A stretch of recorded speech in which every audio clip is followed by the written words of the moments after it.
Welcome to Carnegie Mellon Online. For more multimedia from Carnegie Mellon University, visit www.cmu.edu/multimedia.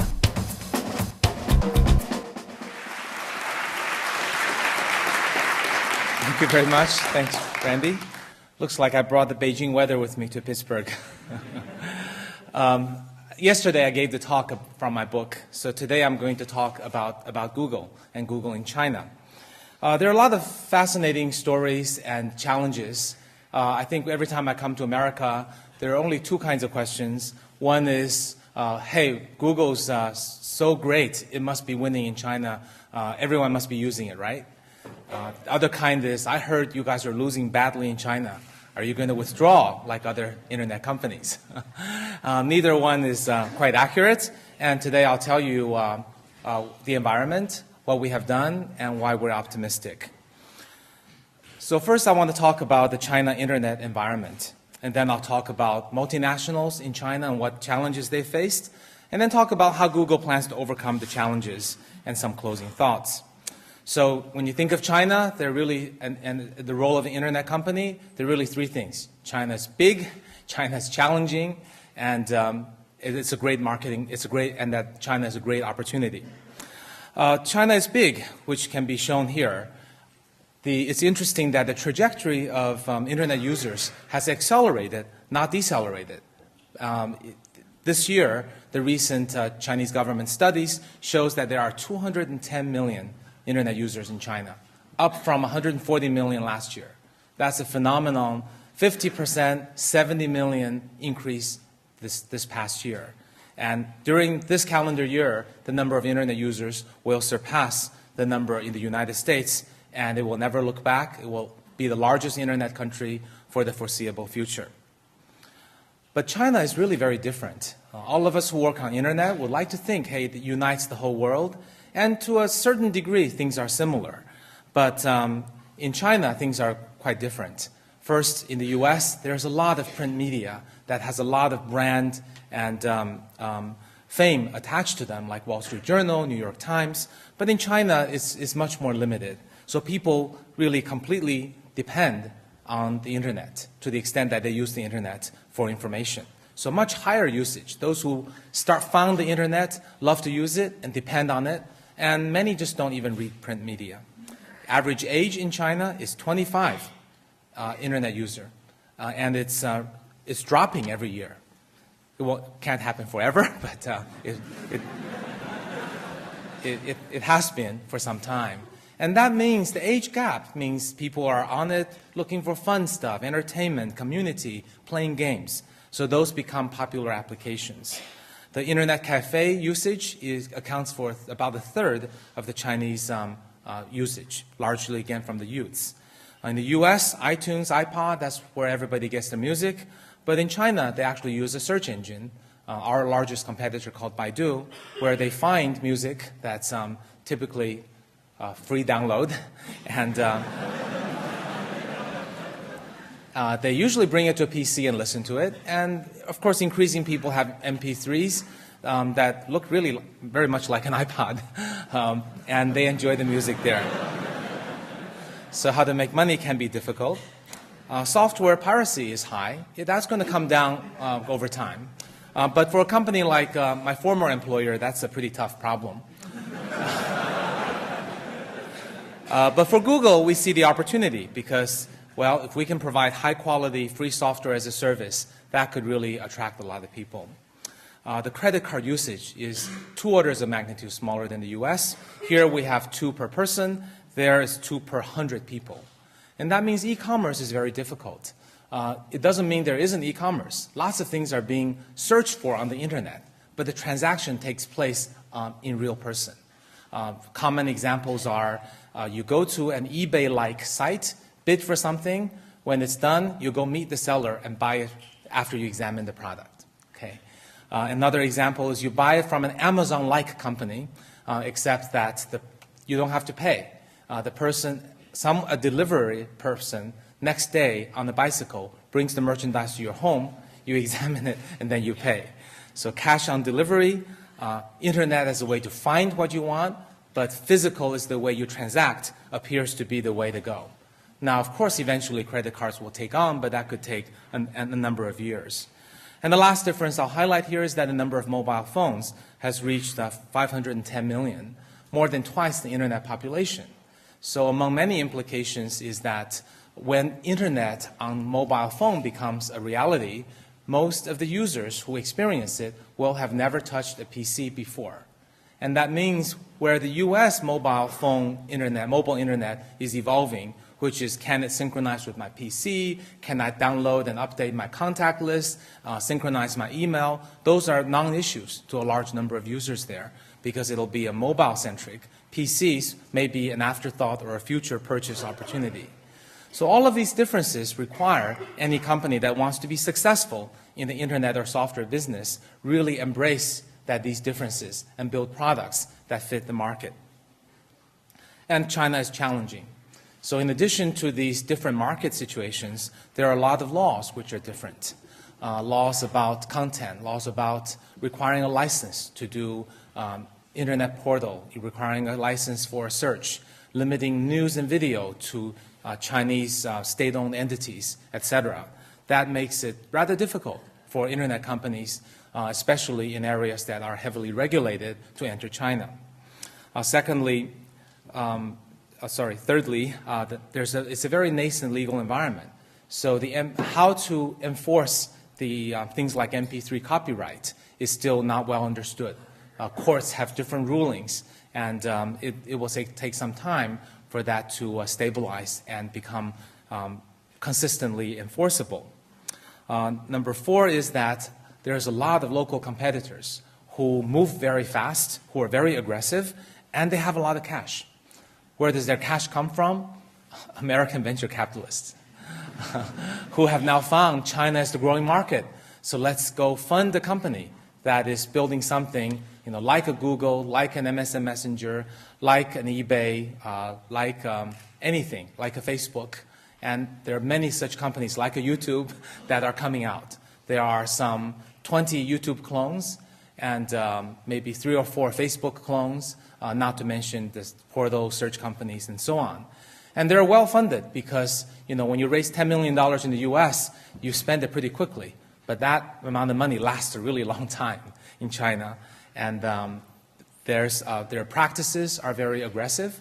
They build products very quickly. And they also take on rather aggressive practices. For example, to compete against eBay, a local company called Taobao decided we're going to do exactly what eBay offers, except there's no fees, no listing fees. So very quickly they took market share away while burning a lot of cash, but they have now become the dominant player, and they'll figure out how to make money later.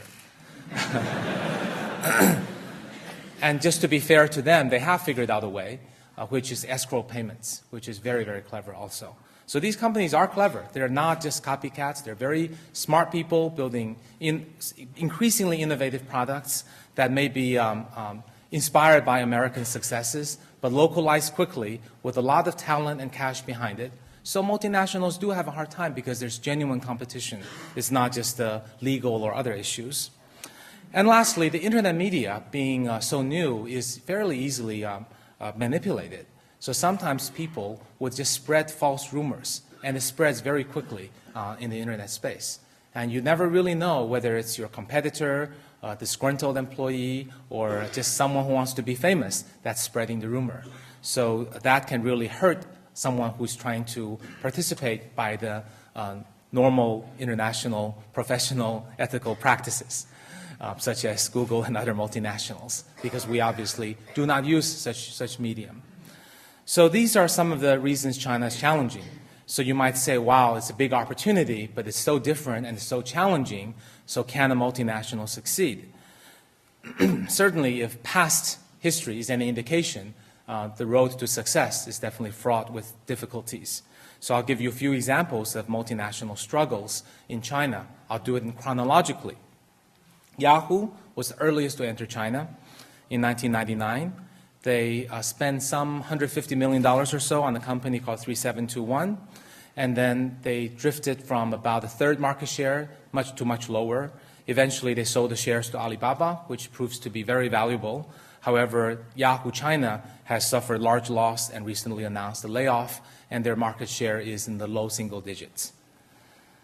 AOL, another example that entered very early, they did a joint venture with Lenovo, very powerful, successful Chinese company.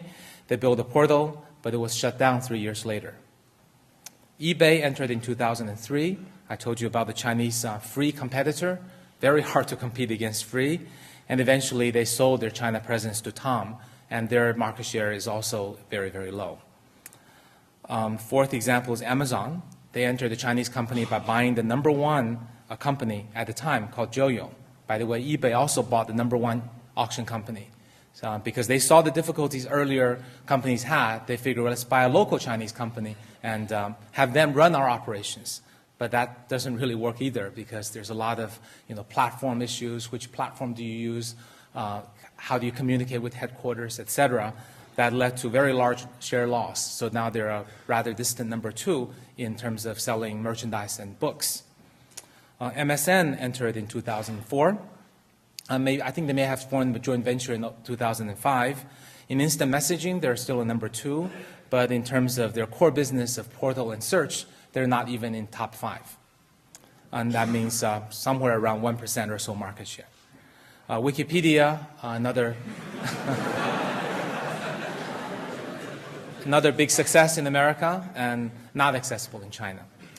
So if you look at these, probably other than Google, the other top 5 or 6 companies in the internet space, you can see why I stay up very late at night worried about the problems I talked to you about.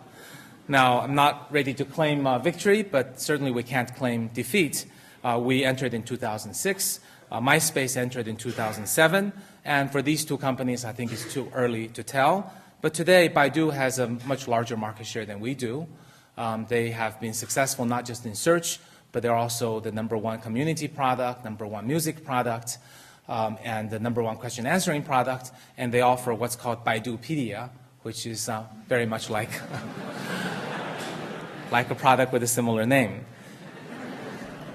MySpace, I think arguably that's a new area, but really if you think about that, their real competitor is actually QQ, which is an instant message, but it's a very clever instant message. It's instant message, micropayments, animated avatars, and social networks all rolled into one with lots of Chinese features. You can build closed groups for discussion that others can't see. You can have private chats. You can have an avatar, and they sell avatar clothing, and they make lots of payments through that. If you might think, well, that's silly. Who would pay for clothing for avatar? They have very clever marketing approach. You first start as an avatar wearing a T-shirt, and then one day you're offered a free upgrade to any one of the following attire for free trial for 3 months. So, of course, you accept, and 3 months later, when the free trial expires, you become a half-naked person.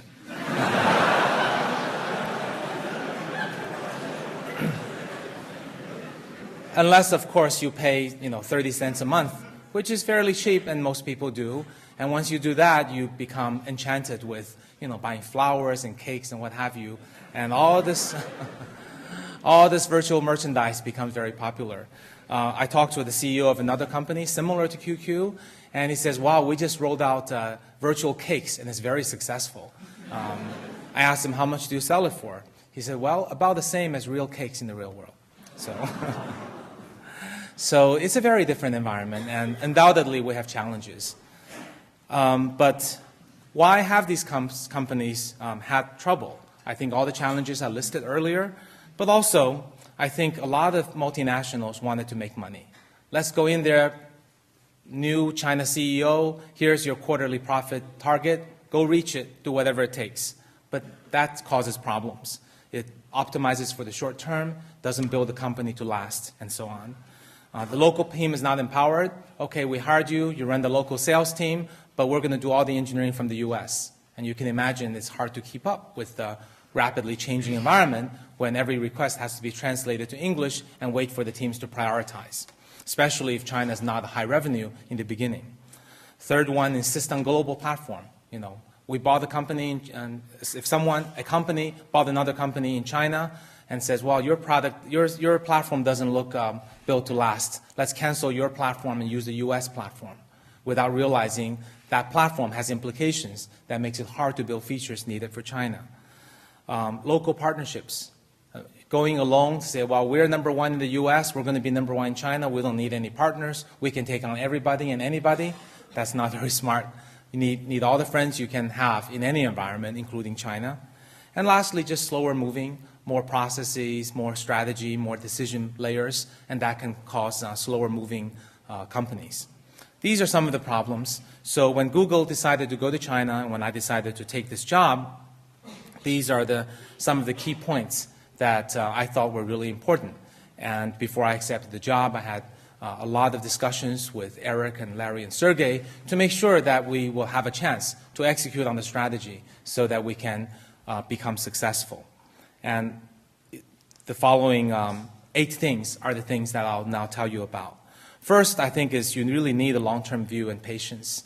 And that's actually always true. If you look at the other industries, the companies that have been successful in China, whether it's Audi, they actually have the #1 market share in cars, or Motorola, they've been #1 in the cell phones for a long time, and even now they're head-to-head against Nokia, despite Nokia might have pulled ahead in products, is that they've really shown its sincerity to build local operations run by local employees and to give and to build strategically and worry about making money later.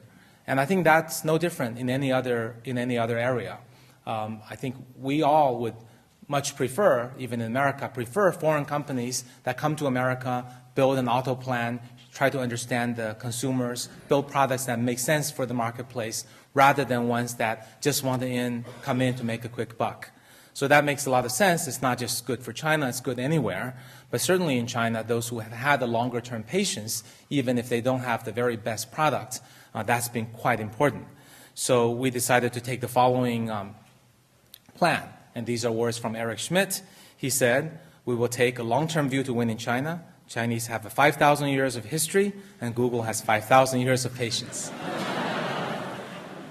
And these words are very comforting to me when I joined, even though I'm not planning a life expectancy that long. And I think that's important. Obviously, it's an exaggerated statement, but I think it really shows that's the attitude it takes to become successful. So our long-term view is roughly in the following manner. When we went in late 2005, 2006, we didn't worry about how to make money. We were losing market share at the time. We didn't worry about, well, how to fix that. What should we build? How do we do something? How do we stop that? We thought, hey, it's important to fix the product. You can't buy market share. When the product is good, the market share will come later. So how do you build good products? Well, you got to hire the people. So we worked backwards and said, well, hey, if we hire the people now, build the R&D center, it's going to take a while before our product became really, really good. And we're going to lose market share until that happens. And we accepted that reality rather than rushing in to get people to use a product that might not suit their needs or make money before the time was due. So we decided to really focus on people, hire great people, build a world-class team that can build products that are suitable locally. It's an R&D center made up of Chinese people who understand the needs in the marketplace so that the products will be naturally, locally compatible and appropriate. Then once we take a whole year and build up a great center, then we can start developing products. So in 2007 and now going on 2008, in the last year and this year, what we want to do is have undisputedly the best Chinese search. And we know we have the best English search, but we got to have the best Chinese search, not just in search quality, but also in search experience. Secondly, we should come out with a lot of products that surprise people how Chinese it is. By focusing and understanding on Chinese user needs and building products to suit their needs, and by adding features to our worldwide products, I think that's another second important step. And then we want to partner extensively, because we're a very focused company on search. So many other companies like portals and mobile companies are very happy to work with us because we have no conflict of interest. and they can really help us greatly in entering markets, understanding customers. And lastly, market share and profit will follow. And certainly, we've done a pretty good job on a lot of this, and we'll start seeing that market share is turning around. We have been gaining market share for the past 8 or 9 months, and we hope profitability will happen soon also. But not because we started with that as the first task, but that's really the end result, not the thing that we focus on. And somewhere before 2006. We hope to do all those things too. And that's, of course, again, a joke. Some people ask me, will it really be 5,000 years before you become successful? Of course not. I think if we have a good strategy and iterate on the top 6 things, good things will happen much, much earlier. So let me now talk about each of those 6 things. So here I mentioned 1, 2, 3, 4, 5, 6. I'll now spend maybe 5 to 10 minutes on each one. Okay, so people first. Eric Schmidt has said our growth is limited not by market opportunities or competitive challenges, but by whether or not we can find world's greatest engineers and challenging them with world's toughest problems. And that's our global approach to hiring lots of people who are really, really smart and empowering them and trusting them to come up with the next innovation. And our approach in China is really no different. Of course, China has a much larger labor pool, so we have to have a very scalable recruiting process. So how do you attract talent? Well, at Google, we basically offer a couple of things that are quite unique. One is that you can change the world in a lot of companies, but at Google, our product cycles are 6 months, so you can see your impact sooner. Second thing is, computer scientists, engineers tend to be very hands-on. They don't want to just write very high-level UI around predefined product market needs. They want to invent everything themselves. So at Google, we can really invent everything. I always give as an example that we're not just doing information retrieval, but we actually build everything, our own databases, our own file systems. We modify Linux to be our own operating systems, and we even build servers. So in year 1999, these were the early servers that our team built because Google's problems are too tough for then existing commercial servers. You can see we make lots of mistakes and correct them along the way. See, here we have the wires in the back of the server, so every time you have to change the wires, you have to flip everything around. And we learn quickly from mistakes. You can see that in 2000, all the wires are in the front of the servers now. But you see this additional interesting equipment called cooling units, or otherwise known as a fan, because we forgot about cooling. So we put that in, and of course in 2002, we fixed that too, and we can, in just 3 days, configure a data center. Okay, I know this is an important area for CMU that's moving into as well, and that's really one of the prized assets that was only made possible because we let our engineers dream the impossible dream and be empowered to tackle any problem themselves. And that's very compelling to engineers worldwide. We give engineers a lot of freedom. One example is 20% of the time can be spent on the project of their choice, not the project to which they're assigned. We value technologists, not just managers. Often people say the most prized title at Google is software engineer because they have the most freedom and the most fun. In China, we actually provide development opportunities for people who enter China. We actually offer to send them to the US up to half of their time, and we even pay for their master's degree training in computer science if they don't have a master's. And we've become the #1 place to work. We've seen that for the United States, and it's clearly true for computer scientist students almost everywhere in the world, and certainly including China. If you do a survey at the top universities, clearly every engineer views Google to be the top place to work. And that's really a great start that gives us a chance. Our culture really is what I just described, but people often talk about, oh, your work environment is so much fun and good food.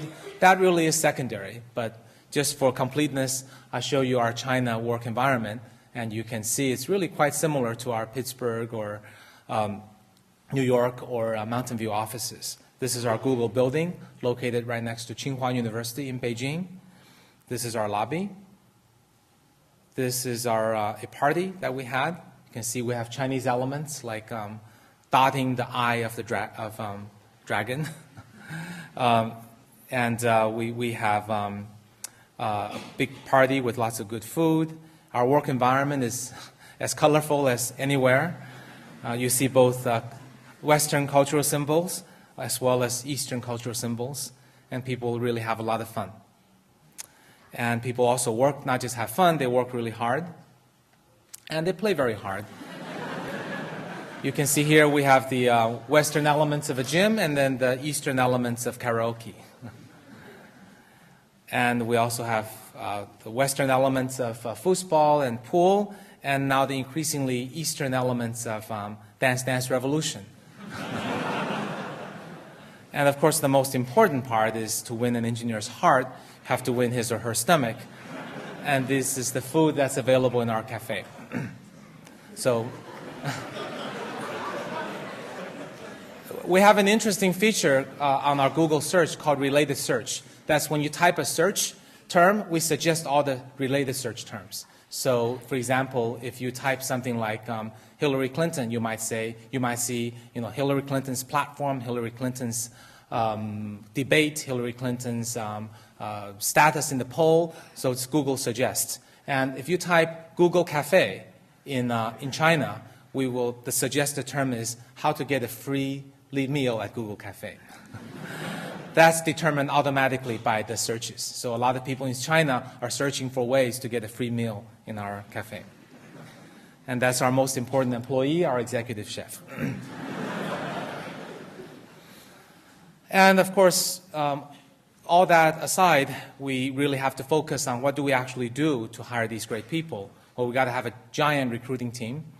So we have lots of people in our recruiting team. We build up offices where there's talent. So we have offices in Beijing, Taipei, and Shanghai. And we want to bring the Google culture. So we brought 30 people from Mountain View, New York, Kirkland to move over to China.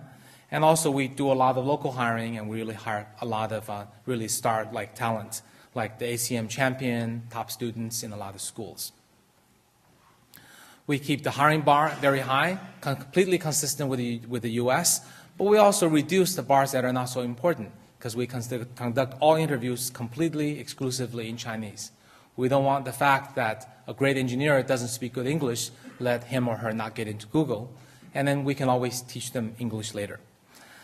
And we have internship programs, and these are some pictures that you see here.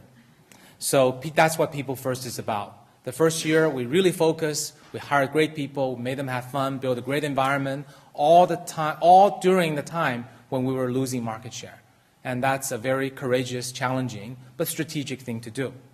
So that really pays off in 2007 when all these people were ready to start, eager, feeling very valued by the company, very excited to be in the environment, learning new technologies. So let's go build. So when we build, we also do things very differently. So we do real R&D. And what does that really mean?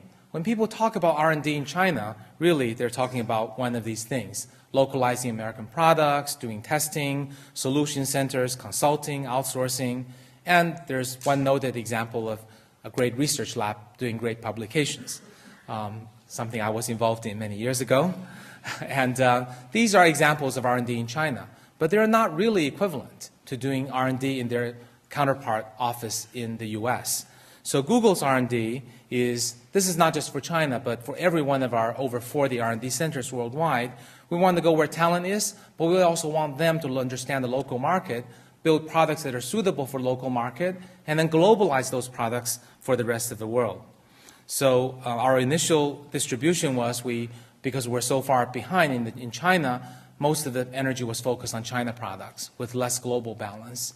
But we just met with the team recently, and what I want the team to do is they asked me, what's the balance between building China products and global products? Well, I said, well, you have 100% of the time.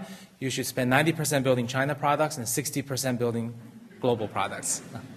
And that's not suggesting people should work 150% as hard.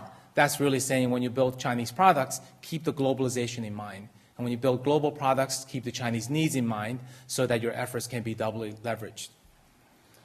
And the way we build products worldwide, probably a lot of people have seen this. We really let people have a lot of freedom to try new things. When people have a new idea, we have an ideas list that people can vote on. When things are very popular, naturally a group of people, bottom up, without manager approval, get together and build something. We focus on the user, and we'll do anything that solves user problems and help organize the world's information. So I think the approach we take very much matches the internet, and we do that the same way in every R&D center throughout the world. So to build a new product, often you start with the new idea, and you send it out to an idea list. People vote, I like it, I don't like it. If nobody likes it, usually you kill the idea yourself out of self-awareness. And if people like the idea, you tell them, hey, don't just vote with your hands, vote with your feet. Come to me and we'll build the prototype together.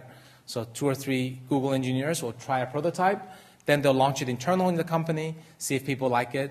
If they don't, then of course the product is gone. If they do like it, we'll do something bigger and put it in Google Labs, use the internet to measure user response. If they like it, we build it into a product. If they don't, then we don't continue with it. And then the innovative person then spends 20% time on the next thing. Then the cycle continues. And this is really very exciting to the engineers, draws them to the company, and we think that's what will fuel the company and keep it innovative, even as some of our earlier technologies may become commoditized over time. We can always think of new things. And third is, okay, now that we have great people and we have a great environment and we follow the worldwide R&D model, what do they build? Well, the first thing we got to build is great Chinese search, because that's what most Chinese search for. 95% of searches in China are in Chinese. Only a small percentage are in foreign languages. So we've got to make sure we're matching local content very well. Building search is obviously very core to us because that's the #1 value proposition. People need to find stuff. That's the key source of people going to the site and then finding things from there. It's also the #1 revenue generator for the company. And it's not sticky. That means if someday people don't like our search, they'll go to someone else's and vice versa. It's not quite like a PC or a cell phone or an operating system. Once you use it, the switching cost is very high. Search engine switching cost is theoretically quite low. So if you build a better widget, other people will come to you. So that's why we feel we got to really build a better widget, and then we'll attract more people. So how do we develop the best Chinese search? Well, first there's the traditional metrics. Is it relevant? Is it fresh? Is it high coverage? Is it fast? And does it have spam? So we've done a lot of work. We've built data centers that reduce our latency, improved our access. We've developed higher quality Chinese search, and these are third-party testimonials that show we have better search results than any other search engine. We're also developing Chinese linguistic technologies. You may have heard some claims about 1-byte, 2-byte languages, Chinese languages being hard. There's a tiny bit of truth in that, but not a whole lot. I'll just give you one example that we have to do some work in, and that's segmentation. So for example, if I were to type the following phrase into a word processor or a search engine, one of the big issues you might notice is that there's no white space. And that's kind of like being able to do this, to be able to parse or search this. And that seems difficult. So your intuition might be, hey, just cut it up. Carnegie Mellon University, that seems like one linguistic unit. But it's not that simple. If you cut it up, if you just cut it up according to linguistic units, then Carnegie Mellon University is one unit, and you search for Carnegie Mellon, you might not match it. If you cut it up too little, then actually Carnegie Mellon means, in Chinese, it's 5 characters with 5 distinct meanings. Then you're matching spurious things that might match ka mei, and it shouldn't. So segmentation is, in fact, a problem, and how do you deal with that is a challenge that we face. But coming back to the real problem, it's really not that hard. Compared to building a global search platform, this is perhaps 5% of the work or less. And in the past year or two, we've completed that work, and that our segmentation works great, and it's been overcome, and it's done. Move on to the next problem. So it's definitely not the case that Chinese or 2-byte languages have some mysterious difficulty. Most of the intelligence is statistical, and it works for every language. Developing a fast index. This is just an example, shows that a new article can be indexed by us in 7 minutes. That means you can search for it and find it. And another is developing better snippets. So when you see the search result, the snippet ought to match the search in a more relevant way. Bottom shows another search engine with less relevant result. So that's the hard work we put in. I mean, it was easy to hand wave and say, oh, it's accurate, faster, better snippet, Chinese processing. But it really was, something like 100 engineers working hard for 1 or 2 years, tweaking every little element. So we're now at the point where our Chinese search is visibly and clearly more accurate than other search engines. Then the gap is no smaller than our lead in, say, English language in the United States. So that was a lot of work to come in from behind and really take a clear leadership position. And we think that leadership position is sustainable because we're going to keep working at it and tweaking everything we can to provide an accurate search experience. While on any one given search, we may win or lose, if you really do 5 or 10 searches, you'll see that our results really are consistently better. The second thing is actually much more challenging. Just getting better accuracy is a very scientific, research-oriented process for which Google is very suited. The second part is, well, what do the Chinese users need? And they actually need something a little bit different than the other users that we have seen in the US. And I'll give you an example. We did an eye tracking study. The results I'll quote actually is from a third-party study, but we also did it internally. Eye tracking study that says, let people do search and track their eye movements, see what part of the page they look at. It turns out in the US, people look at the result page only 10 seconds. In China, it's 30 to 60 seconds, okay? Much longer. Why is that? Why do they look at it longer? Then we did the eye tracking study, and we found that, actually, this is a third party did this work. They found that in the US, when you do a search, people look at the upper left corner. The top 1 or 2 or 3 results, they click, they find what they want, they're done. But in Chinese, they're looking all over the place. So it's an inherently cultural difference that causes that behavior. And it's quite dramatic, as you can see here. And what causes that? I think that has very much to do with the fact that the Chinese users really are thirsty for information. And they're very curious to learn more. And they're searching not with the goal of just finding, but exploring and learning. So in the US, a typical search behavior is, I want to find something. I know the thing I want to find. I don't know what it is, but I'll know it when I see it. I type the term that will get me there. I click on results until I find it. Then I close all windows. I'm done. But in the Chinese search, a typical thing is, I heard of X, which is really interesting.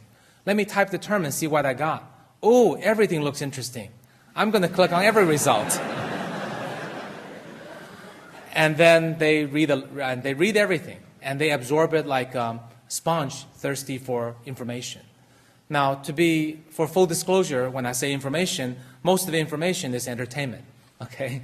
But there is knowledge as well. But the general behavior you can see here is really very, very dramatic. So we did a user study. At the time, we did it with Baidu search engine. This isn't intended to say they're good or bad. It's just that we did the study based on their search engine. We asked people, go look for a map of the Qinhuang Island. It's a resort island. So we thought they would type Qinhuang Island, right? And then just get we thought they would type Qinhuang Island map and be done with it. But instead, they just type Qinhuang Island. Then they get all the search results, and they skip completely. They scroll to the bottom, which shows you related search results. And they say, look at all those interesting things. I'm going to... the development area, the information island, the hiring, real estate, people, jobs, and then they click on a bunch of them, including the map. Okay? So that's very interesting behavior. So why do they do all this stuff? And there's lots of reasons, but one of them is really just that their curiosity and thirst for knowledge. So suggesting more things that people might want to click on, helping them to satisfy that thirst for information or entertainment is very important. So how can Google develop products that will help make that happen? So we also developed we actually always had, a related search, but here we suggest more things. Here it's searching for an actress name, and it says, this actress is Shanghai concert, his pictures, his video, his discussion, his fan bar, his blog, his sorry, not his, her Chinese site, her concerts, her niece, and people are just going, wow, this is so much fun. I click on everything. What's about her niece? Is her niece becoming a famous movie star too? So people just click on everything. And we also create categories of results. So whenever you search for any automobile, you will see automobile reviews, automobile reliability, automobile prices, things that are highly relevant for that domain. And why provide search suggestions after they search? Why not provide it as they type? So as you type in this particular example, it will show the results without you typing further. So it saves you typing. It shows the results as you type. Every letter you type, more suggestions come up. Lots of server traffic, lots of servers we have to buy, but it's okay because users want it. We also provide, well, here are the, don't worry about just the things you search a lot. What are other people searching? What are other people clicking on? What are Americans clicking on? What are Japanese users searching for? Here's all the things everybody's searching for. So, have a party. We also put these popular search queries as advertising on other people's websites to entice people to try out our search engine, but also entice them to satisfy the thirst for information. We provide a shallow directory of all the types of information you might want to look for. We work with internet cafes, and we put all kinds of clickable things on it for people can click to search. And we also make clicking for news search easier. You can click on images and see what's up. So what happens when people go back to the earlier user studies example, what happens when people want to look for Qinhuang Island map? Well, they would still type Qinhuangdao, but before they have a chance to look at the results, scroll down and related search, all the related search is there already. So they can just click on map as the first result, then they get to Google Maps directly. So now just 3 clicks away from the information, even if you type an underspecified search term. There are other reasons that people don't type, because typing is very difficult. You have to map English characters to Chinese characters, and it's inherently ambiguous. So if you typed 时时 into Chinese, don't try to pronounce that. Don't try this at home. It's very hard to pronounce. It could actually map to any one of the following things. 时时事实事实时事时事事事时时 and I'll let you fill the blanks. They all sound the same to you, but they all mean different things in Chinese. So typing is quite difficult. So resolving that ambiguity, how do you resolve the ambiguity? I can see the researchers here are thinking, how about language model? How about machine learning? Well, that's exactly what it takes. So Google took all the Chinese data that we have and built a gigantic language model that maps things to the proper 时时 when you type 时时 based on the previous words that occur. And it's, bigram, n-gram language model that works very well because we crawl a giant text. We also know the latest words. Say somebody became famous yesterday, we'll know that term because it's a frequently searched term. And we'll push that term to your computer so that your dictionary is updated every day. And you can, of course, have your own personalized dictionary, and we actually let you access it from any machine. So this has got huge number, tens of millions of downloads in Chinese, one of the hottest software that's a client product. And the third reason people don't type is they can't spell. And that problem hurts Google in many ways. We've asked people, hey, have you heard of a company called Google? Oh, yeah, of course. That exciting American company building really cool search products. It works well in English. Did you know it works in Chinese? Oh, no. You want to try it? Okay. Spell it. G-O-G-O, G-O-U-G-O-U. I said, no, G-O-O-G-L-E. But it doesn't match the Chinese spelling. So we said, okay, let's have a Chinese name called Google, which sounds like Google, and you can spell G-U-G. But that's still kind of weird. People have already got used to Google. What's this Chinese name all about? Some people don't have an easy time remember G-U-G. So we said, okay, we'll make it really easy, and we've introduced.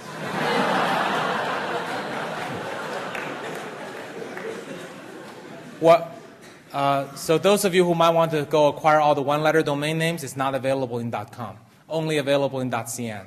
So we were fortunate to have had the opportunity to buy that early. And the next is how to do good search. Well, we have to organize all kinds of content. So our company vision is organize the world's information. Search does a good job to organize text and does all kinds of clever things with text search. But really, Larry and Sergey have always encouraged us to think about the ultimate search engine that understands what you mean, gives you what you want, in any format, period, media, language, user, place, and time. So as a result, we work on making, actually, I don't know if you know this, but you can try google.cn for Chinese, google.us for US, google.jp for Japan, and all of them are not the language, but their location. The ranking are according to the user's preference for that location. So interestingly, you can search for English on the .cn page or the US page, and it all works with any language in any location. Machine translation is another big challenge. A lot of Chinese users would love to find content. This is an example of taking the Harry Potter page and translating it automatically using our machine translation, which is trained on Chinese, huge amounts of parallel Chinese-English data. You can see on this curve, the more data we feed it, the better it gets. And we crawl a lot of bilingual text. So just for fun, I'll show you one example of translation. So in this example, it shows a Supergirl phenomenon, which is a huge phenomenon in China. It's American Idol. It's Chinese Idol, if you will. If you type this in Chinese and say, let's translate it to English, okay? This is the translation. Supergirls 5 finally settled after a heated rivalry. Fei Xu shed tears at the stage. Okay? Not perfect, but you get the idea. You know, it's the finalist 5, and then she didn't get picked, so she cried. The translation is very hard. Ours is certainly not perfect, but we took the second best machine translation off the internet and see what they did. This is what they said. Ultra female Wu Qiang passes through the intense contention, finally dust to fall decides. Xu Fei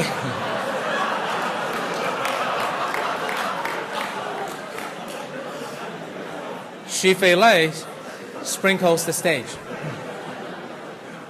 So those of you who know Chinese, you can see that they took each Chinese character and translated it to English and glued it together, which of course results in completely garbled meaning. This is not to claim that we're always this good or always this much better. This is more just a fun example. And of course, we also capture real-time news. We grab news information every few minutes, and it's resulted not only in our news search, but our generic search. We also have search of archives, so old search results can show up. And we have all kinds of content, finance content, books content, all over the place, video content, image content, map content. We think all of that should work very, very well individually. And it has to work in any location. So any web page, we intelligently on the mobile, if you're accessing through mobile, we'll translate it to an appropriate format. So that's what we try to do to get every part information to be searchable. So now that helps us build a good image search, news search, book search, and so on, archive search. But not everybody knows each of the vertical search engines. So we have a global initiative called Universal Search that says, hey, all of those vertical results, they ought to be aggregated into one result. So if you go to one search box, that should get you anything. So Universal Search really means in the past, it's one search box from one index. But today, people are doing more and more vertical searches. They might be done about product search, image search, book search, and so on, because they tend to be more accurate than the generic search. Because they're able to, for example, Scholar Search can look at the quality of citations that point to your particular publication, while web search isn't going to know that. But our revelation is that, well, we can keep having a great Scholar Search and book search and image search, but really people want one search. So all of those things should be indexable into one index and searchable from one box. So the idea, you can think of it as, let's say there are 300 vertical searches, and I type a query, and that query is asked to the 300 people, say, hey, who knows something about this query? Then maybe 10 of them raise their hand and say, I know something. Then the search engine would analyze, okay, for this user doing this search at this time, which of the 10 is most credible? And then we would blend the result into a universal search result. So as an example, if you search for bird nest in China, bird nest doesn't mean the nest of a bird. It actually is the Olympic Stadium. You can see here the image search results are at the top because a lot of users are curious, what does it look like? And the news is very top, and then other things will web search results follow. But easily you can imagine 2 or 3 years from now, when the bird nest stadium is not that hot anymore, the image search will no longer show up. So it's dynamically intelligent and adjusts itself. So that's what we plan to do with Chinese search. All of the products I talked about is already shipping, and that's really helped us gain market share with just building a better widget. Then next is really understanding Chinese users and building not just search products, but any products that users want in order to win their hearts and their minds and build a stronger brand. So what do Chinese users want? I talked about communities and entertainment, because the users almost half as young as United States. So we've launched several products. One is a Chinese orchid called Laiba. One is Google Answers, readopted for Chinese, called Wenda. And one is video search taken from worldwide but applied to China. In all of these products, we're thinking about globally. So in Wenda, for example, a similar edition has already launched in Russia, and more versions will launch later. That's how we want to take Mountain View technologies, launch them in China, build new technology, and let other geographies build on top of that. And we also think a lot of the communities and entertainment theme is going to be very similar in not just China, but also India, Vietnam, Russia, a lot of the developing countries. So we like to think our work can benefit lots of developing countries as well. Client software products, I said, is very popular. So we're building lots of client software products and hoping that they will build up Google brand. And of course, there will be a small number of searches from these products, and they will point to Google and bring more customers to try our products. I talked a little bit about within city search, that people look online, but that they transact locally and geographically. There's no Craigslist that's dominant, no Yellow Pages that's high quality, so we aspire to partner to build all of this with ourselves and with our partners. So Google Maps certainly worked in China, but we also find that people don't just want to go to a place, they want to do something. They want to go to a restaurant. The Chinese people often talk about food, clothing, living, and transportation as the core of life. So in this search, people want to look for what's fun, what's good food, what's good shopping, what's a good house, what's a good apartment, what's a good job. And we provide what's lifestyle search, which searches specific databases and gives very accurate results. Those are products that we have launched. Mobile phones, they're everywhere. We start by building search on mobile, but also maps is obviously very relevant, and as with image, news, and many products. So our mobile is rising very, very rapidly, and we also partner with China Mobile as well as enable web results to be sent to phone. Because it's very silly. Remember, that back in the days when we had to look for a map and print it out and carry it to a car, now GPS is starting to be more popular. But in China, printing out is still a pain. Why not just send the entire result to your phone? So if you want to look for a restaurant or a location, we provide SMS directly from any search result, map result, to be sent to your phone so that we connect your PC and phone usage without forcing you to use 3G or mobile internet. And we also enable SMS search. SMS, there are 1 billion SMSs every day in China, and we basically let people SMS to our phone service, which has a machine, and sending search results back. And it doesn't do general search. It's a search that's related to things people might need when they're on the road mobile, looking for location, map, store hours, restaurant reviews, and the like. So those are the kind of products we're building, mobile, community, entertainment, and we hope they will win the hearts of Chinese users. And then we partner extensively. We realize we can't be successful on our own, so we partner with lots of companies. Their businesses are not directly related to ours, so we partner with portals. The top two portals in China, Sina and Tencent, both use our search. We have mobile partnerships. China Mobile and 3G Internet are two of the top companies.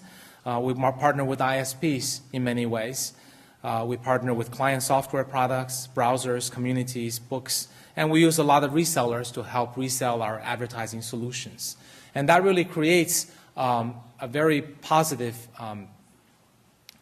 cycle of partners, and that will create many people who will be out there doing things that fit their business need, but also promotes our products, our brand, our usage, our ads, and our search.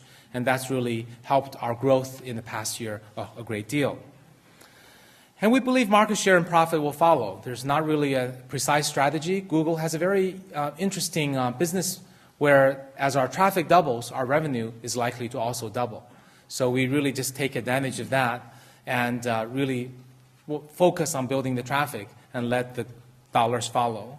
So this curve shows on the worldwide basis, the green curve is the market share worldwide, and then the blue curve shows the revenue.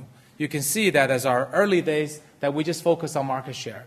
And as market share got to a certain critical mass, revenue came later. And we are able to rely on the same thing everywhere else. So that's a very unique formula that allows us to really focus on the user, on what they need, even though they don't pay us. But later, ads will show up more and more on searches. There are more searches, ads show up more, and then we'll get the multiplicative effect of the revenue and transactions that result. So those are the product plans that we have, one step at a time. And lastly, I want to just talk about empowerment of local team, because when I spoke of other multinationals and the challenges they faced, often they really didn't have a team locally that they could say, you make that decision, I trust you, you go build that product, it's okay to deviate from the corporate product line or fork the code because this is important enough. They were less willing to do that, because if every country did that, it would be a very messy situation. But if we had a strong team in China that follows the worldwide development processes and that judiciously makes decisions, say when to fork the code, when to create a new sales channel, and the team is consistent with corporate values and principles and is trusted, then it can move more nimbly, and then we can compete more effectively. So how do you get a headquarter of any company to empower you? Whether you're in China or India or anywhere, that's a key issue for any subsidiary of any multinational company. I think a very key thing is for the differences I've articulated to you in the past hour to be understood and internalized by the CEO and key decision makers in headquarters. So it's really important to get people in headquarters to come and visit China and not just listen to the words I've spoken, but see for themselves that the market is unique, different, challenging, growing, and full of opportunities. So we've sponsored a number of executive visits. This is Eric coming to China, having breakfast with American ambassador to China, who resonated with a lot of the points that I would make. This is our heads of legal and engineering, visiting universities. We brought a lot of executives to Beijing University to talk to students. Here's Jeff Dean, our chief scientist, talking to students in China, understanding the users. This is the head of our crawling group. This is Marissa Meyer, our VP of products, talking to really excited young people learning about the marketplace. So to help understand why China is the way it is, we also had employees reenact some of the past histories. So to the extent there's a sense of glory and pride, well, that's because during the Qing dynasty, during the Qianlong times, that's Qianlong Emperor right there, also known as Steve Googler, number whatever, 300. And reenacting, this is why the Chinese people feel a particular sense of pride and patriotism. And the Cultural Revolution, what effects that might have on today's society, and we also try to reenact that with our young Googler engineers. The recent marketization, right? While the political system is reforming more slowly, the marketing economy is embraced with complete openness. And that's led to people who have high aspiration that American dream is really now the Chinese dream. And these are some of the early aspirers in China. And how does the Chinese government work? These are people doing a mock-up of a Chinese parliamentary debate to understand how to talk to the Chinese government officials. And these are the various Mountain View executives learning, watching, and having fun at all the little skits that we put up. And this is the entire delegation dressed in Chinese uniform. And this picture is very interesting. During one of the visits, I took Eric to one of the Chinese ministries. She met with this official who came up afterwards and said, I'm a big Google fan. You know how I can prove it? Look at this picture. My cat's named Google. She said, my last cat was named Yahoo.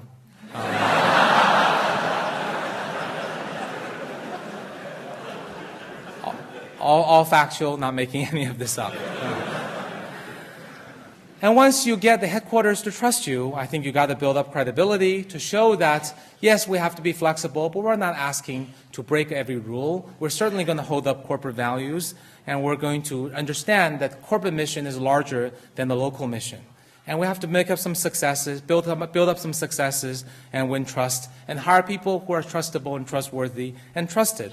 Then, over time, the local team will get a lot of empowerment to build products, businesses, partnerships, sales, and channels the way it needs to get done. And those are the steps that we painstakingly, step by step, did, starting in late 2005 when I was hired, throughout 2006, and in 2007 we're seeing definite results. This is a Wall Street Journal article where Eric very specifically said that he plans to give the China unit more greater autonomy as a result of the progress that we had made from 2006 to mid-2007. And since then, we've really made a lot of local product decisions. We've improved search a great deal, and we've significantly increased our search volume as well as our market share, and we're definitely on an uptrend. But the road is definitely still full of challenges, and we look forward to overcoming them. So in closing, I think the multinationals definitely face a lot of challenges, but Google really tries to overcome them, and we're optimistic about it. Why is that? One, because we think we have tremendous company assets, technology, leadership, and brand. We feel the company has made a serious and long-term commitment to China, that we're there to stay. We have 5,000 years of patience, that we are hiring really great people. We did the right thing by building a company to last rather than the tactical thing of making money quickly. That we're building great products, innovating according to a global formula, and that we have trust and empowerment from the headquarters. So these are the reasons that I think we'll be successful in China. Thank you.